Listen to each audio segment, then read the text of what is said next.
On est tous absolument accablés par cet acte de violence et de barbarie terrible.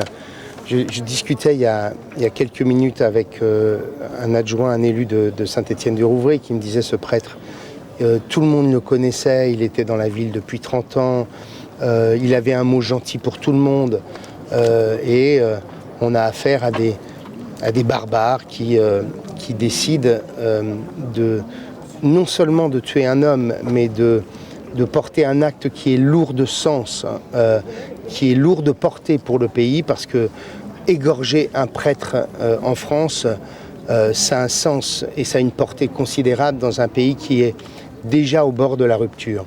Et donc on voit bien qu'à travers cet acte, il y a consciemment porté l'idée de la fragmentation, de la fracturation de la société française.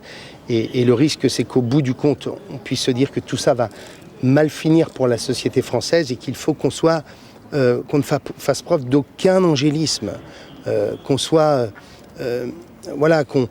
prenne les mesures qui s'imposent, comme ont su le faire d'autres sociétés, d'autres pays qui ont été lourdement frappés par le terrorisme. Moi je peux pas considérer que on reste les bras ballants en attendant le prochain acte de terrorisme. Il faut qu'on je pense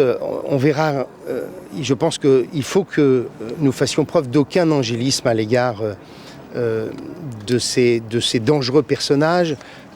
Ceux qui sont reconnus comme dangereux par la police, il faut les mettre hors état de nuire en les isolant, en les mettant en situation de ne pas pouvoir menacer la société française. Je réclame en tant qu'ancien ministre de la Défense que depuis des mois, que ceux qui rentrent de terre de djihad fassent l'objet de procédures pénales. On a toute une série de mesures qu'il nous faut prendre, comme ont su le faire des sociétés comme la société israélienne. Nous sommes, en clair, la France a vécu en paix depuis 1945 et nous vivons dans la tourmente pour longtemps. Et donc il faut que nous nous mettions en situation de réagir. Il n'y a pas de fatalité à tout cela.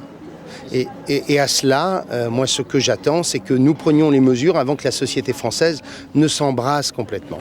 Est-ce que vous prenez une intervention au sol ? Qu'est-ce que vous entendez par... Oui, mais ça c'est l'intervention au sol à l'extérieur. Mais d'abord la question elle se pose chez nous. On verra quels sont ces deux jeunes, quels sont leurs passés judiciaires s'ils en ont un.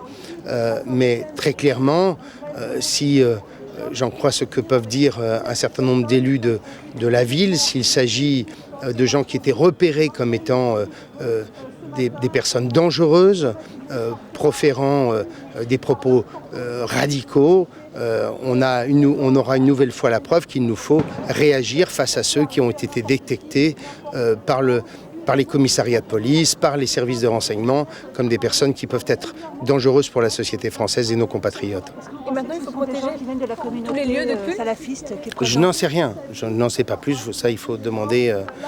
Ce que je sais, c'est que il n'y a pas de fatalité à cela et qu'on doit réagir avec la plus grande fermeté et qu'on doit prendre des mesures comparables à celles qui ont pu être prises dans d'autres pays, protéger notamment nos compatriotes en prenant des mesures pour isoler ceux qui sont menaçants pour la société française et nos compatriotes. Vous êtes le président de la région Normandie. Oui. Ça se passe donc à proximité de Rouen. Vous avez un des deux hôtels de région.